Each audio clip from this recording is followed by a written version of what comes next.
सीधे पीएफआई से एफिलिएटेड है। फर्क क्या पड़ जाएगा अगर यूएपीए लग रहा है, अगर बैन लग रहा है, तो क्या फर्क पड़ जाएगा एक पॉलिटिकल विंग की एक्टिविटीज पर? अरविंद सर, अगर आप मेरा सवाल सुन पाए हैं तो उसका उत्तर आप दे सकते हैं। बीच में हम कुछ बाइट्स भी दिखा रहे हैं, बीच बीच में रिएक्शंस भी आ रहे हैं। क्या फर्क पड़ जाएगा इस बैन के बाद से? अब पहले और अब में क्या अंतर हो जाएगा? देखिए, बैन के बाद से जो ओपनली एक्टिविटीज चल रही थी उन पे प्रतिबंध लगेगा। जितने इनके ऑफिसेज हैं सब सील हो जाएंगे, मेंबरशिप अवैध हो जाएगी, बैंक खाते सीज हो जाएंगे, इन पर लगातार छापे पड़ेंगे। जहां जहां इनके सदस्यों के इकट्ठे होने की या कोई योजना बनाने की सूचना मिलेगी वहां पर रेड्स होंगी और उनकी अरेस्ट होंगी, क्योंकि ये गैर कानूनी संगठन घोषित कर दिया गया। कितना सर आसान होगा फिर इनको रोकना? आसान कितना होगा? क्योंकि मैं ये क्वेश्चन इसलिए कर रहा हूं आपसे क्योंकि जब 3 स्टेट को ही लगता है कि बैन लगना चाहिए और केरल जैसे सेंसिटिव स्टेट को लगा ही नहीं कि कभी बैन लगना चाहिए, तो अब अगर एक्टिविटी होती है तो कार्रवाई करना कितना आसान होगा?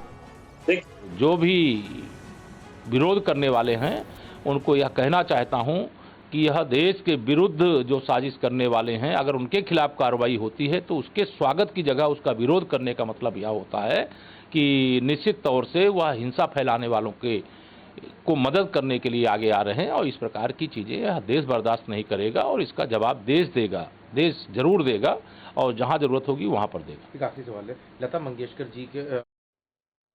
तो देखिए, यूपी के CM deputy CM Keshav Prasad Maurya जो हैं वो इस वक्त रिएक्ट कर रहे थे पीएफआई के बैन होने के बाद, और यूपी उन राज्यों में से है जिसने सबसे पहले ये डिमांड की थी कि पीएफआई को बैन कर देना चाहिए क्योंकि उसके कार्यकर्ता और ये संगठन आपराधिक गतिविधियों में लिप्त हैं। पुनीत शर्मा के पास आपको लिए चलेंगे शाहीन बाग, दिल्ली के शाहीन बाग से वो इस वक्त हमारे साथ मौजूद हैं। पुनीत, शाहीन बाग में एक कार्यालय था जिसे सीज किया गया पहली रेड में, जो पीएफआई के खिलाफ लगातार बड़े पैमाने पर हम छापेमारी देख रहे हैं। फर्स्ट फेज में वहां पर कार्यालय को बैन किया गया। अब जब यह खबर सामने आई है कि पीएफआई ऑर्गेनाइजेशन को ही 5 साल के लिए बैन कर दिया गया है, देश विरोधी गतिविधियों में यह संगठन लिप्त था, किस तरह के रिएक्शंस वहां से सामने आ रहे हैं? देखिए, पीएफआई के दफ्तर को 22 सितंबर की रेड में सेंट्रल एजेंसीज ने सील किया था और इसके साथ ही जो पीएफआई का दिल्ली का अध्यक्ष परवेज उसको गिरफ्तार किया था।